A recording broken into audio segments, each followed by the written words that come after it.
Did you know that when Michael Burry successfully predicted the 2008-09 housing and stock market crash, he was harassed by the government and had to pay $1 million in legal fees to defend himself? Instead of recognizing his efforts that warned millions of Americans about the upcoming perils, he had to suffer both mentally and financially. The United States government should have made him their lead economist. Listen to what he said. I saw the crisis coming. Why did not the Fed? Never did any member of Congress, any member of government for that matter, reach out to me for an open collegial discussion on what went wrong or what could be done. Rather, within 2 weeks, all 6 of my defunct funds were audited.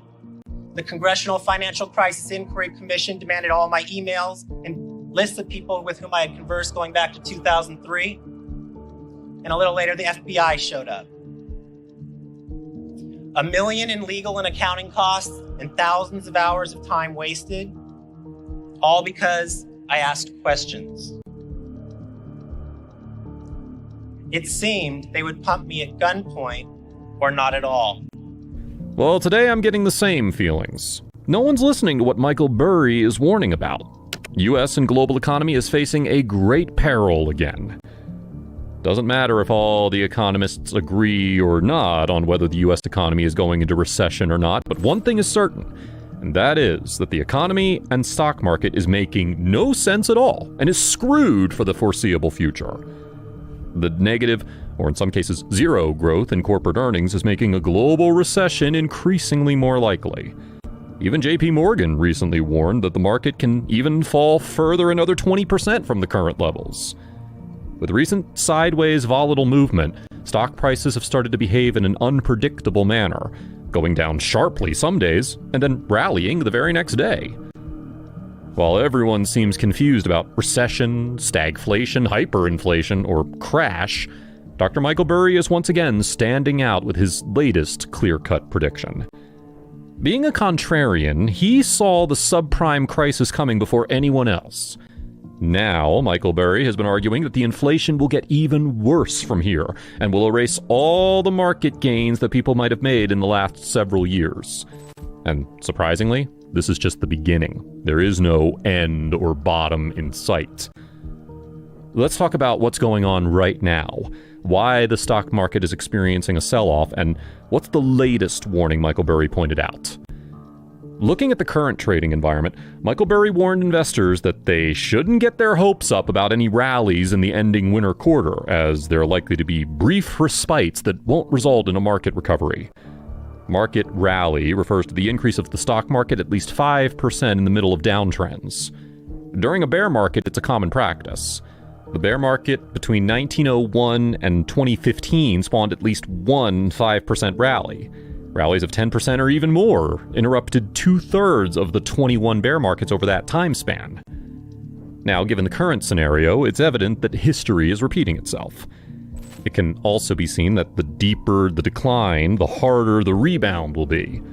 For instance, in 1929, the Dow Jones surged around 48%, while earlier it fell 86%. Similarly, the dot-com market also had 8 bear market rallies of 18%, including 4 gains of almost 30%. But before then, they dropped even lower. The great financial crisis of 2008 also came across 9 bear market rallies between 6% and 24% before they reached the bottom after a couple of years. On the bear market rally, Michael Burry pointed out that since the market peak on December 31st of last year, we're observing a pattern of falling 8 to 10% and then rallying 5%. Again, falling another 8 to 10% and then again rallying 5%. However, Michael Burry noticed that, now quoting, "Dead cat bounces are the most epic. 12 of the top 20 NASDAQ one-day rallies happened during the 78% drop from the 2000s top. 9 of the top 20 S&P 500 one-day rallies happened during the 86% drop from the 1929 top." He also shares that the Dow has 10 bear market rallies. Therefore, more than 10% before bottoming down to 89% in 1929. He suggests it may take some time before hitting the bottom. Historically speaking, there is no bear market having bottomed without a certain fixed reading of 45% or more. Recent history proves the same. You can well observe that VIX hits a peak of 70% in November of 2008 before hitting the bottom after only 3 months. VIX hit 57% and 65% at exactly the same time that we saw March 2020. To determine the bottom of the stock market, Michael Burry has several other points that are worth considering. First, he says that 13% of stocks have closed above their 200-day moving average. Usually the absolute bottom takes place when the number is closer to 5%. Again, this was seen throughout 2009, 2011, and 2020. The only exception has been the dot-com crash, and that was basically centered on a higher growth tech stocks. Secondly, he mentioned that there are 218 companies which have a worth of more than $1 billion that are losing $100 million annually. Also, there are 29 companies with a worth above $10 billion. It's a market cap which cannot turn out profit. These companies include Uber, Snowflake, Lucid, Rivian, and Shopify, among other dozens of names. If the same trend tends to continue, we will observe the same pattern like in 2008, where the market did not bottom for another couple of years. Then, to make things worse, inflation will spike again and again. As he said, quote, "It resolves, fools people, and then comes back." The charts show that since 1940, inflation did not occur once and then disappeared completely. All this is because of the back and forth of the money velocity. For example, if you spend $10 at a restaurant, who then pays $10 to the server, who spends $10 at a grocery store, who then pays $10 to a wholesaler to pay for more food, who then spends $10 to a farmer to make the food, who then pockets the money to make an investment in GameStop. All this works out to be a money velocity of 5, since it changes hands 5 times. This shows how often every dollar is spent and then recirculates throughout the economy. This is why Michael Burry says that the Fed is taking money out of the economy with higher interest rates. The average dollar is spent more frequently with higher money velocity. And because of all this, inflation will continue to go higher. Michael Burry also explains that this will be adding more and more pressure to the housing market. It is where 1 in 10 houses are slashing the prices at a highest pace since 2015. However, there is good news as well that this is a great opportunity to buy. If we don't add the drop of less than 20% average, the bullish market lasted for over 9 years with an increasing return of 476%. On the other hand, if we include the 20% declines, which seem to be minor along the way, the average bull market still lasts for an average of 4 years with snowballing returns of 129%. The Wall Street Journal published an article saying that we're heading towards a bear market rally. It observed that since 1990, the biggest rebounds are observed after they've had the worst falls. However, it still does not mean that the coming bull market will last 2 years.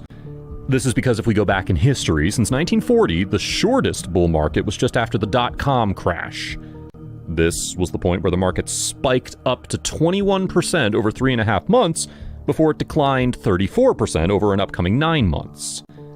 Then there was a period of 1.5 months during the Great Recession when stock rose 24% before falling 27% a couple of months later. Though it is an agreed upon fact that bull market lasts longer as compared to bear markets, such levels of volatility are normal. Drops, as well as gains of 20%, are seen on a regular basis.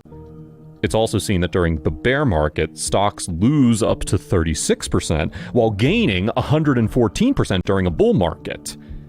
It is in terms of Burry is doing. He thinks that, quote, "Free cash flow totally on sale and ignored, while former momentum stocks are coming down, but not far enough. And darling businesses still had a ways to fall. Value was about to take off for years, despite more crash on the way." He suggested that boring businesses are the ones that will actually outperform in the short term. An oversold condition in the stock market can act as a catalyst for a moderate rally. Better than expected earnings can act as a trigger for a market rally. People are spending more money, or reduced inflation in coming months. Home builders are gaining more and more confidence. Therefore, be cautious in such a market and plan for the worst. However, don't adapt your investment strategy around the plan that it may or may not happen. We've seen more people losing money planning for the crash, which is inevitable, as compared to those who consistently buy in dollar cost average without thinking what will happen. The main focus must be to see ways to increase your income as much as possible over the next 1 or 2 years. Even if the market drops, you have enough resources to take advantage of lowered prices.